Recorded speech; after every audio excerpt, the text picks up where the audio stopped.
Thanks, Ramanan, Mark, and Mukesh. So what we're going to do is I think I'll batch questions, and I'll take maybe 2 questions at a time so we can get as many people into the session as possible. But I do want to take the moderator's prerogative and ask the first question. I mean, I think that one of the key themes of all of these meetings at the forum are really how do you influence policy and policymakers and decision makers. And Ramanan, you were touching upon a point that I'd also like to hear maybe from Mukesh and Mark a little bit about, you know, where would you advise right now, given what we know, where funding ought to be targeting towards? We've heard that a huge amount of it is going into drug discovery, but there is a very large number of other issues which need attention. And then I'll come back to the audience, but I did want to make sure that got addressed. Well, if I can start, the most important thing, and it picks up on something Ramanan was saying, is to actually have a better idea on the livestock sector about whether there are credible alternatives to the massive use of antibiotics which can deliver the sort of protein that, let me put it a different way, that won't so disrupt the livestock sector in the countries that it will just be rejected because the lobbies involved will ensure that it's rejected. I think that is feasible when you look at what's happened in some European countries where they have radically changed their production model and have not lost competitiveness in their livestock sector. And so actually being able to use those sorts of arguments in a way that convinces countries like, yes, China, Brazil, that they can actually go down that route and it isn't an essential part of the production function would be something that would be highly desirable. And of course, we're not talking about massive money here. We're talking about something which looks at the economics of the livestock sector in more detail. So that would certainly be the number one. That said, within the new discoveries, I do think we will need new discoveries. I don't see much chance of us reducing our antibiotic use in order to get resistance rates down quickly enough, and I am therefore extremely worried about where we are in the pipeline of new antibiotics and new antimicrobials more generally. So I do think it shouldn't be a case of we're spending too much on research and development of new antimicrobials. We need to keep that, but we need to combine it with probably greater efforts in the vaccines area, in rapid diagnostic testing, as you said, in conservation of existing and old antibiotics that have fallen out of use. I think there's some clear things that can be done there. And again, they're not necessarily terribly expensive to start talking about R&D in things like rapid diagnostic testing. My personal view, this is not the view of the World Bank, so it's not endorsed by by my board of directors, so it's just me talking here. Livestock, and livestock only. If I were to concentrate our money and dialogue and policy and incentives, that's what I would do. The numbers you just heard from Ramanan. I personally believe that there is a cost involved. There is a cost to individual farmers involved. Governments in low-income countries, certainly in India, certainly in China, are not readily going to accept any decrease in protein-enhancing consumption of antibiotics. So that has to be, so they have to be bought off. I would strongly suggest something like a climate fund, an AMR fund. We can do the math and we can figure out how to make that work. We all say that this is a global public bad. I don't know if it is the right word to use. But I think that's the only way that we can get the global incentives right around this. We heard Larry Summers this morning speak about the power of incentives. I think short of that, we may have some successes in some countries in Europe and Scandinavia and elsewhere, but it's going to be extremely difficult, particularly in countries like China, India, Brazil, and elsewhere. Definitely, there is the human health sector as well. But if there's one thing that I would focus on, it is livestock. Thank you. Now, before I open to the room, did you want to add more to that?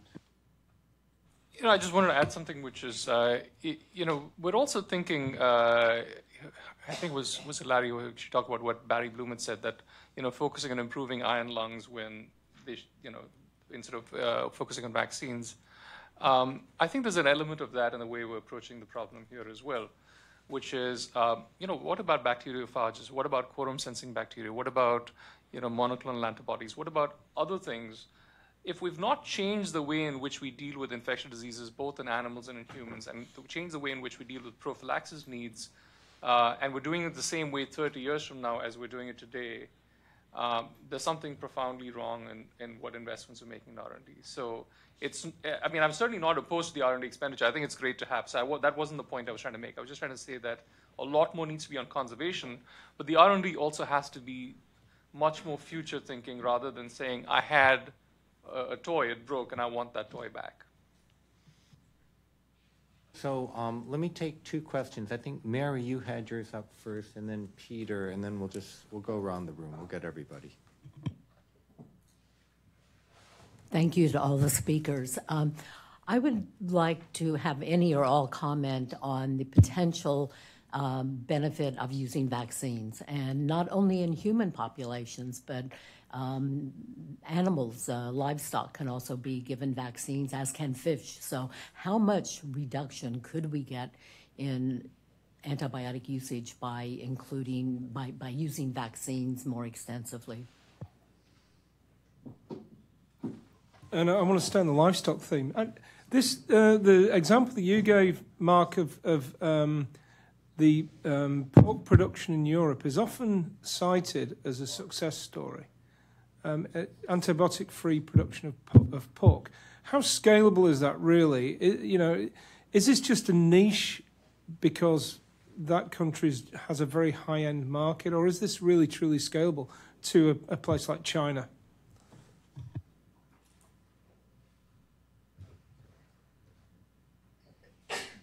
So on vaccines, Mary, it's actually hugely understated the potential for vaccines, both of the existing ones, but also potentially new ones.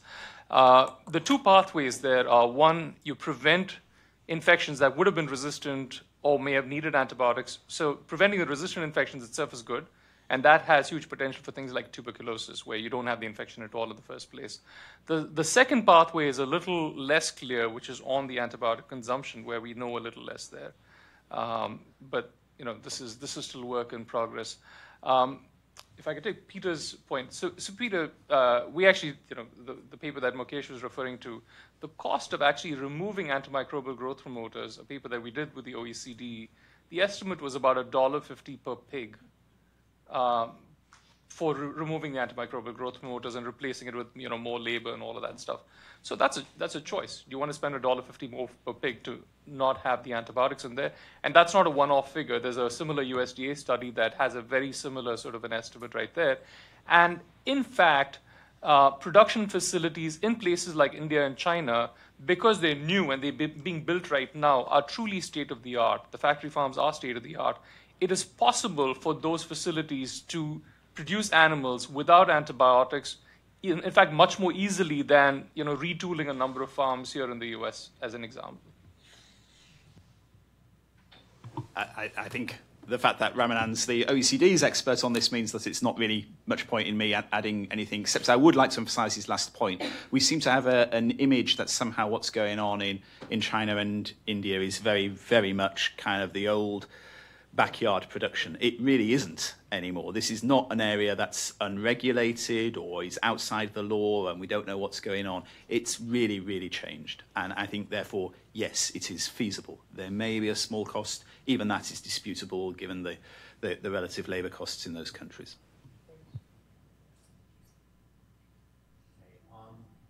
Martin, you had yours up over there. You took it down. Do you want to ask? Yeah.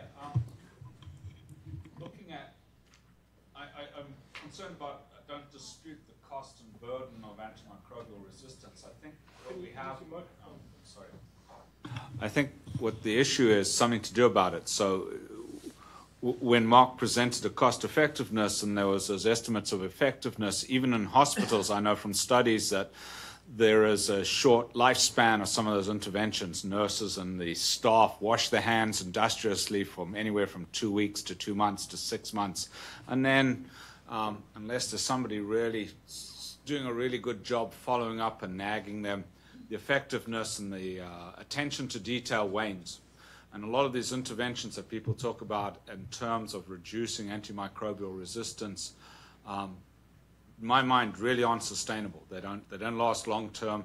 Vaccines, it's a nice idea, but I've yet to see a vaccine that's anywhere near licensure for MRSA. Perhaps there's one, but even then, and then you've got to deploy it. It probably won't be cheap, at least initially. So my question to the panel is, given that AMR is a definite problem, what can we really do that will change the game in the short term, but also be sustainable for the 10 to 15 years before we get a whole new raft of tools, be they new antibiotics or vaccines or whatever? That's the timeline I think we have to talk about to change the game from the current situations, 10 to 15 years.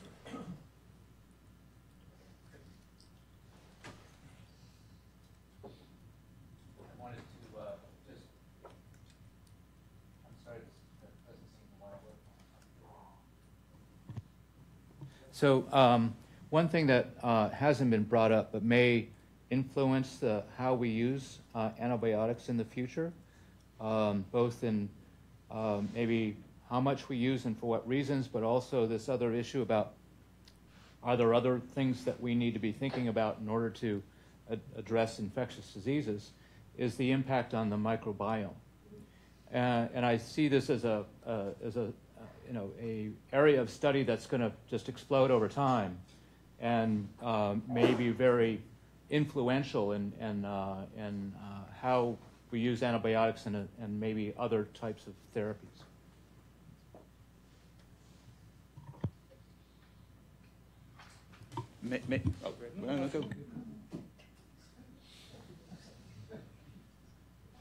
Fully agree with you. I think there's a lot of work to be done there.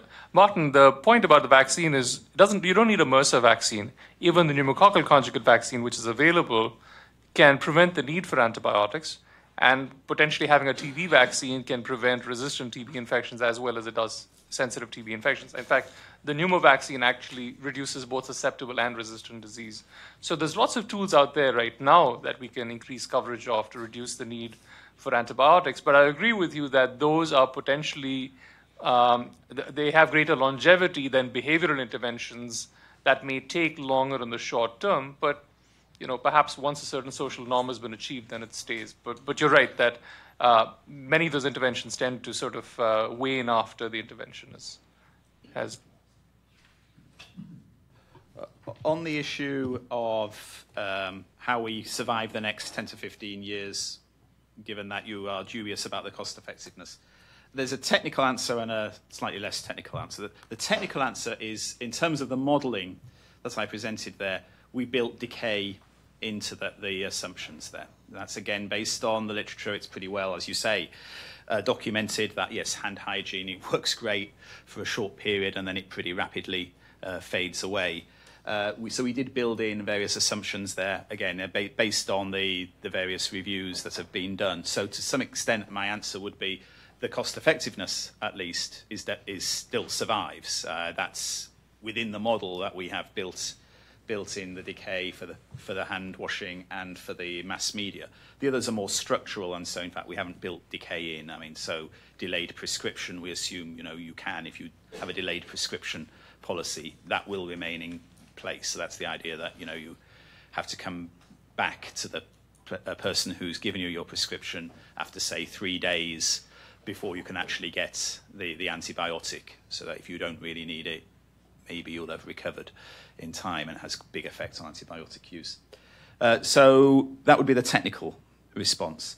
I think more generally, however, you may be picking up on something which is, whilst I've demonstrated their cost effectiveness, the issue is also effectiveness, pure and simple. That a lot of these measures are quite good in terms of they don't cost very much and they have quite a big impact, but nor do they actually have a massive impact on the amount of antimicrobial resistance. So yes, hand washing, it's great. It costs virtually nothing, saves you some money. Doesn't have a massive effect on the stock of resistant microbes that are out there. And so that still leaves us with this issue of how do we actually, as you say, get through the next 10 or 15 years. Again, that points us back towards the animal sector as being the great untouched area of problems.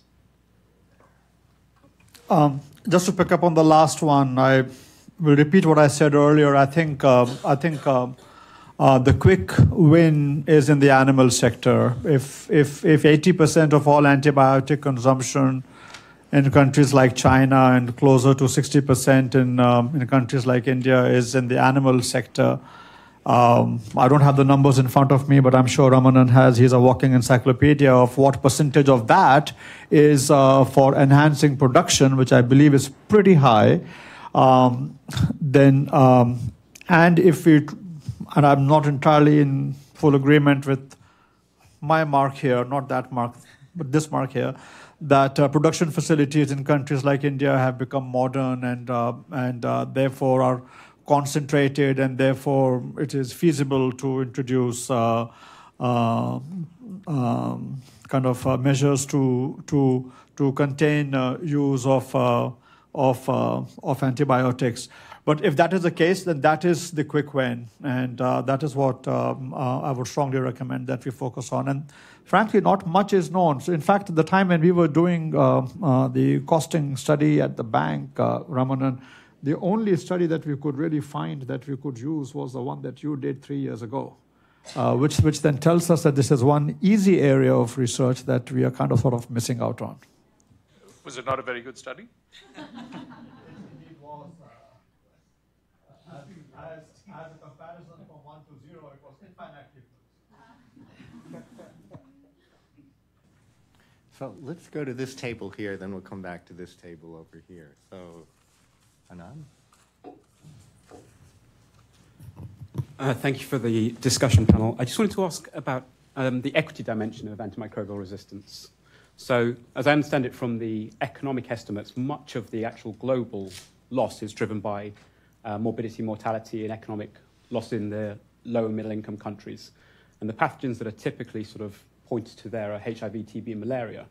But much of the discussion that we end up having is about antibiotic resistance as affects hospital-acquired infections, which also affect lower-income countries, but maybe aren't the big driver of the morbidity and mortality shifts we're seeing there. So I was just curious as to why that was, and whether the same interventions that we think might work in higher-income contexts are going to work for HIV, TB, and malaria.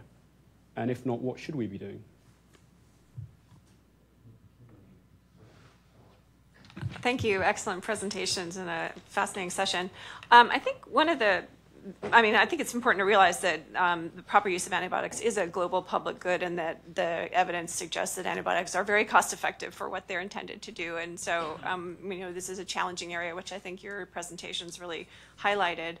It seems to me that really what becomes a big challenge here is the fact that what we need is a public management strategy, a shared realization that we're all in this together when it comes to these microbes, and that somehow if we're going to have a good portfolio, we need a way to get us to a management strategy that is in fact getting us to the goals that we want. And I guess the thing that I'm interested in is, how do you think we get from where we are now to that? Because there are all kinds of incentives at play in our very complex system, not the least of which is the fact that manufacturers have a short window of time to benefit from patent protection. So the incentives for them would be to raise production of any new antibiotics and get it out as fast as possible, even though from a public health perspective, we might say, let's keep some of those in reserve. And so I think one of the big challenges here is really, how do we figure out what are the incentives at play? What groups could in fact come together to try to help us globally manage those? Or are we, just going to be in sort of a free-for-all on this and deal with the fact that the incentives sometimes are just not going to mesh? And so we are going to be where we are. Anyway, thank you.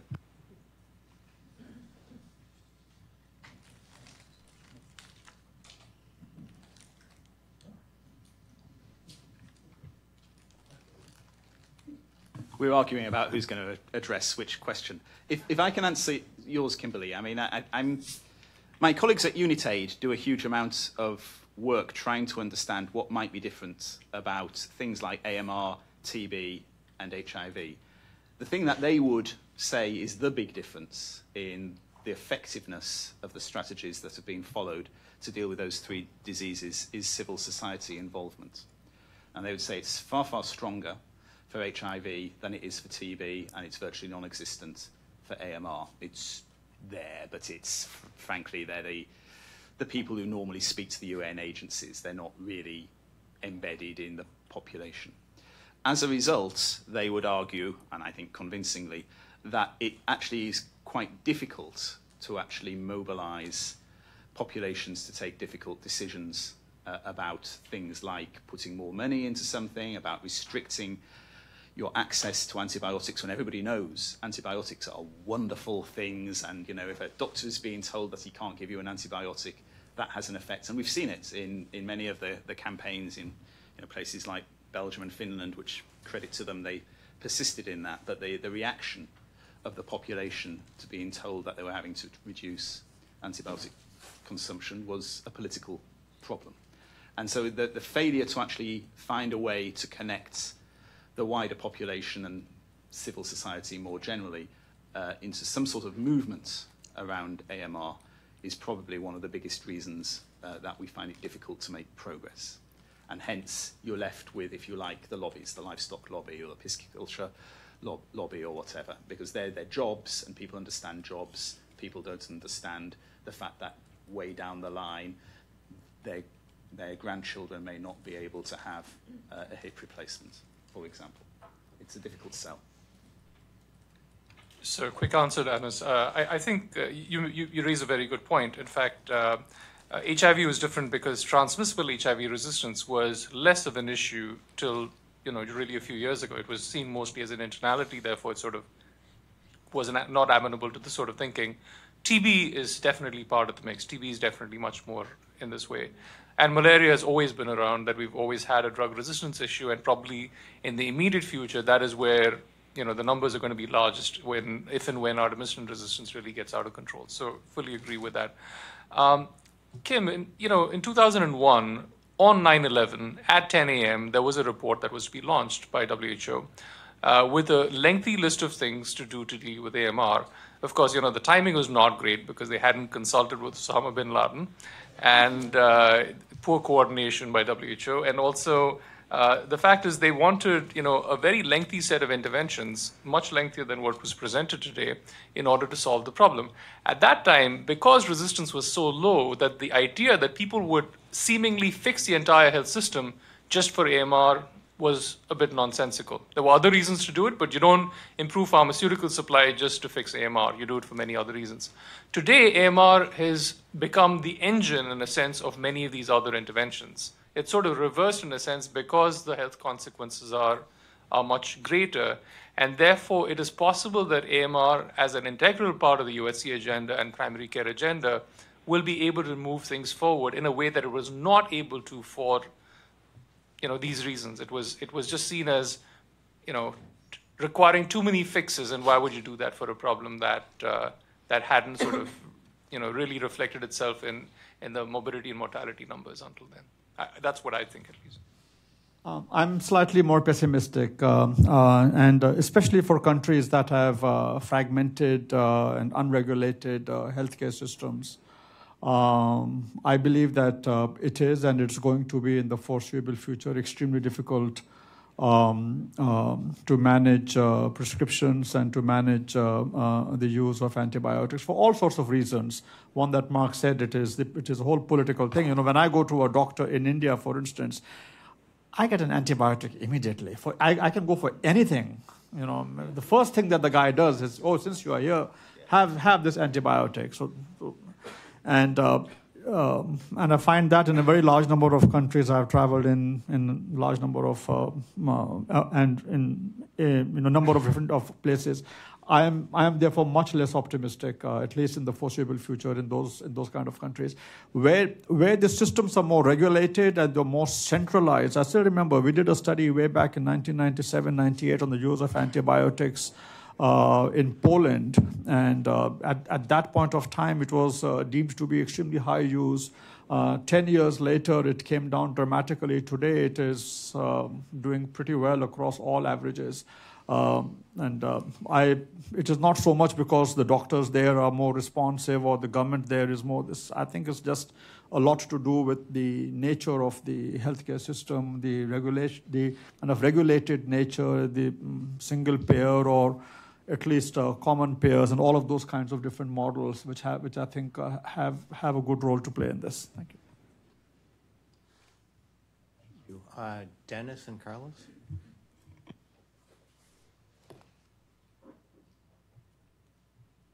Great.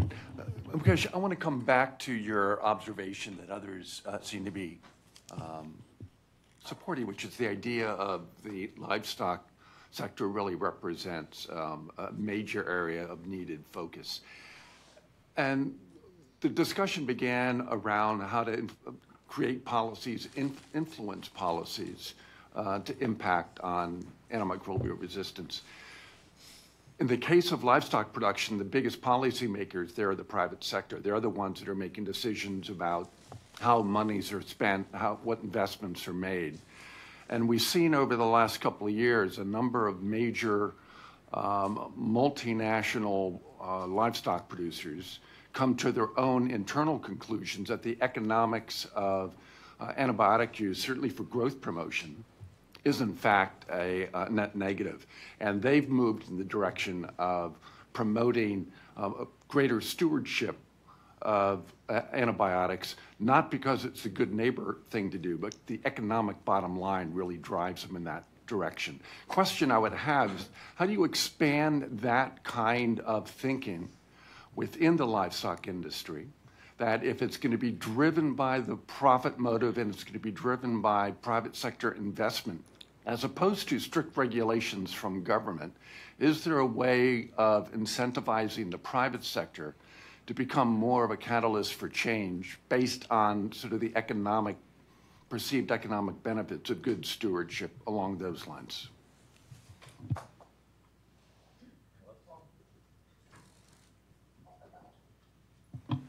My question has to do with nosocomial infections and hospital infections. And it's interesting because Mark Lipschitz wrote a paper said it's supposed to have two kinds of antimicrobials. And then they said, should we use cycling, use one drug for a time and then go back to the other, or should you use random distribution of drugs? If the goal was to reduce resistance, then in fact you use random distribution. If you were to get resistance from both types of drugs, and this is something that we did later, then actually cycling is better. But none of them are good. No matter what you do, it's like you have a boat with 3 holes and you have 2 hands. So the issue that arose out of that, so what works? So even when you use cycling and random distribution, doctors made mistakes. What do you account for that? And again, it's just the same, more or less the same answer. I don't want to elaborate. So then the next thing that we look, what does actually work? And actually works isolation, but isolation really works. But that's really expensive. So then the question is, should we start thinking how to redesign hospitals, how to redesign waiting rooms, how to redesign all those kinds of things to avoid hospital infections? And there has been some efforts now. You can go to any grocery store and get treated for whatever you want to.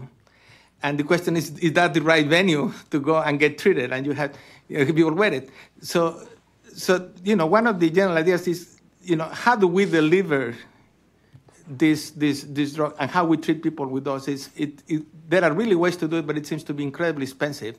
So I think we have to think about how to effectively deal with hospital infections and the delivery of the drugs in people, particularly in waiting rooms that, you want to really get sick, you go to an emergency room and wait for 5 hours and you will be very ill. So let's do this. I think, Dean, you're probably the last person with your placard up. So let's take your question. Okay, and then no more questions. And then, because we're out of time, we're at the time limit, then I'll ask the panelists to be quite brief, but to. Well, I'll ask my question without looking at the panelists. I'm trying to get my head around the Dean Jameson from the University of California, around these very large numbers, trillions of dollars per year. And if I ask the question, what if we got back all the antibiotics that we lost in the last 20 years, would that be worth $1 trillion a year? Would that reduce deaths by 1 million a year? And the answer to me, I haven't studied it, is incredibly no, that wouldn't make anything like that amount of difference. And so maybe I'm wrong about that, or maybe it's not a symmetrical thing, that the costs coming are of a completely different order than the costs we've already incurred. Sure. So Ed Whiting from the Wellcome Trust. A very simple question to finish. Thinking back to this. So this is a forum about economics of microbial threats, and thinking back to Larry Summers' starting point. One feature of the AMR debate is that it's produced some extraordinarily large numbers that have been debated into eternity and have created a political narrative that's been very helpful for raising the issue on the agenda. When we step back and look at what's going to happen over the next few years, replenishing Peter's Fund, replenishing Gavi, calling for more money into AMR, calling for more money into that, what is your assessment of the job that economics is doing here, and how helpful it is, and what more we can do, perhaps to think even more horizontally, because this is one of the most horizontal health problems we have at the minute. What is your sense of how well economics is doing in helping this debate to reach practical solutions, and what we might do next? I'll just take two and then I'll leave the others. So Dean, you're right. I mean, I think we have a severe case of going from billionitis to trillionitis in the case of AMR. And I agree that, overstating that problem does not necessarily help. And it requires a little more unpacking. You're certainly right. However, one difference is that what we're looking for antibiotics to do in the future going forward is slightly different from what we might have used them in the past for, which is as complements to fairly expensive interventions like surgeries and cause them to be effective. So it's not necessarily symmetrical going backwards and forwards, but even so, I think your point is very well taken and it stands. And Carlos, I think you're referring to the 1999 paper by Mark Lipsitch and Bonhoeffer. Yeah, there's been a very large literature that has exploded since then, and I think it's quite clearly established that heterogeneity beats cycling, because you want to reduce just resistance to one drug, because I later on in 2010 I showed that if you want to do dual resistance, then it works the other way, and the role that heterogeneity beats everything, actually, and Mark Lipsitch pointed out, was addressed in the agricultural literature. If you use a single pesticide, the evolution of resistance is very fast.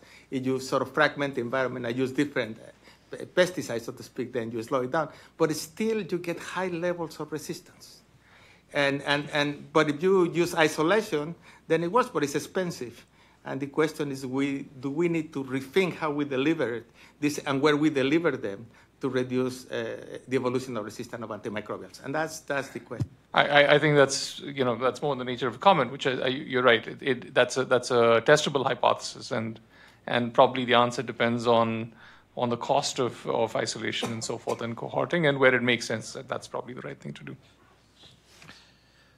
On the question about the role of the private sector, you can divide up into two motivations. The motivation that you get first when people do something for, say, health purposes is to get the first mover advantage, the people who like the idea that there is a healthier alternative out there. That goes so far. It does not move the rest of the market, however. The whole point is that you should be the first. Thereafter, what matters to business, at least, is to make sure that they're not being disadvantaged by something. It's about equal playing fields. In other words, it's extremely difficult to rely just on the private sector to do something after the first mover advantage has been used, because they fear that what they'll be doing is incurring costs and not getting any benefits. So then it needs to be some sort of public-private partnership in order to all move at the same rate. So I don't think you can just rely on the public sector there, on the private sector there. It needs to be something which brings in the regulators, the policymakers as well. And on Ed's point about whether we've really helped in the economics profession, I mean, this is one of the problems that we always have. It's great to talk about these fantastically large numbers, the bank talking about the costs of AMR being equivalent to the global financial crisis.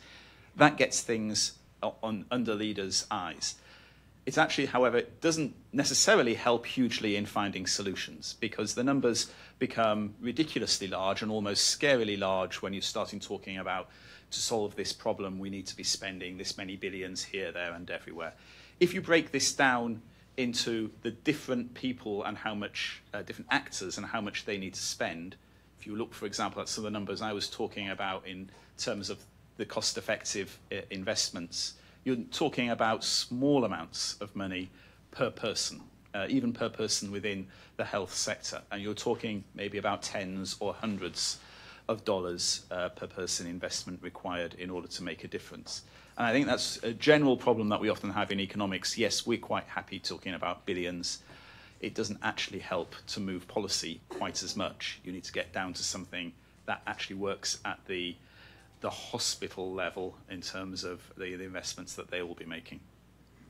Thank you. Very quickly, Dean, to your point, I started my presentation by saying that all costing exercises are fraught with danger. In fact, each and every costing one, because of the implicit assumptions or the explicit assumptions that you make. I recall a study which was done at MIT on the impact of aging on capital markets. So it was a very popular and a famous study that predicted that because of the dis-saving that would happen because of aging, the capital markets would go under. That hasn't happened. In this particular study that we have done, the assumptions which have been made on the impact of morbidity and mortality on labor productivity and availability has not been counterbalanced by anything else, like, for example, technology, like, for example, capital. If you look at the history of the production functions over the last 30, 40 years, they have changed dramatically. So that has not been factored into account.